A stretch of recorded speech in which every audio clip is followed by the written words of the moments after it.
ఆ మాయా మామిడికాయ ఎవరికి దొరికింది తెలుసుకోవాలంటే ఈ వీడియోని పూర్తిగా చూడండి. హలో ఫ్రెండ్స్, అందరూ ఎలా ఉన్నారు? Welcome back to my channel Sri Juhi అమ్మ కథలు. ఒక చిన్న పచ్చని గ్రామంలో ఒక చలాకీ మిడత ఉండేది. అది ఎప్పుడూ ఆటపాటలతో నవ్వులతో కాలం గడిపేది. ఒకరోజు మధ్యాహ్నం ఎండ బాగా ఉంది. మిడత ఒక పెద్ద మామిడి చెట్టు కింద విశ్రాంతి తీసుకుంటూ కూర్చుంది. అప్పుడు దాని కళ్ళకు విచిత్రమైన మామిడి కనిపించింది. ఆ మామిడి సాధారణంగా లేదు. అది మెరిసిపోతూ చిన్న వెలుగులు వెదజల్లుతుంది. మిడత ఆశ్చర్యపోయింది. ఇదేంటి ఇలా మెరిసిపోతుంది, ఎందుకు అని అనుకుంది. అది నెమ్మదిగా జాగ్రత్తగా ఆ మామిడి దగ్గరకు వెళ్ళింది. గాలి మెల్లగా వీచింది. ఆకులు చప్పుడు చేశాయి. వాతావరణం ఒక్కసారిగా కొంచెం రహస్యంగా మారింది. మిడత చేతిని చాపబోతుండగానే ఒక చిన్న పక్షి వచ్చి ఆ మామిడి మీద కూర్చుంది.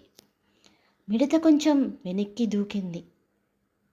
ఇది నా మామిడి అని అనుకుంది. పక్షి మామిడి కొరికింది. ఆ మామిడి నేల మీద పడిపోయి కొంచెం దూరం గిరగిరా తిరిగింది. ఇప్పుడు మిడత పరిగెత్తింది. పక్షి కూడా ఎగిరింది. మామిడి గడ్డి మధ్యలోకి వెళ్ళిపోయింది. మిడత జాగ్రత్తగా దాన్ని వెతికింది. చివరికి మామిడి ఒక చిన్న రాయి పక్కన ఆగింది. మిడత ఆనందంగా దాన్ని పట్టుకుంది. చేతిలో పట్టుకున్న వెంటనే మామిడి మరింత వెలుగులు వెదజల్లుతుంది.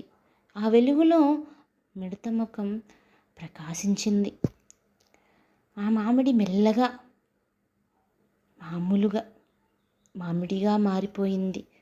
మిడత అర్థం చేసుకుంది, అది నిజంగా మాయా మామిడి కాదు. అది సూర్యకాంతి పడడం వల్ల అలా మెరిసింది అనుకొని మిడత నవ్వుకుంది. భయపడాల్సిన అవసరం లేదు. కొన్నిసార్లు మనకు కనిపించేది నిజం కాకపోవచ్చు కదా అని అనుకుంది. ఆ రోజు నుంచి మిడత ఒక విషయం నేర్చుకుంది. అది ఏమిటంటే,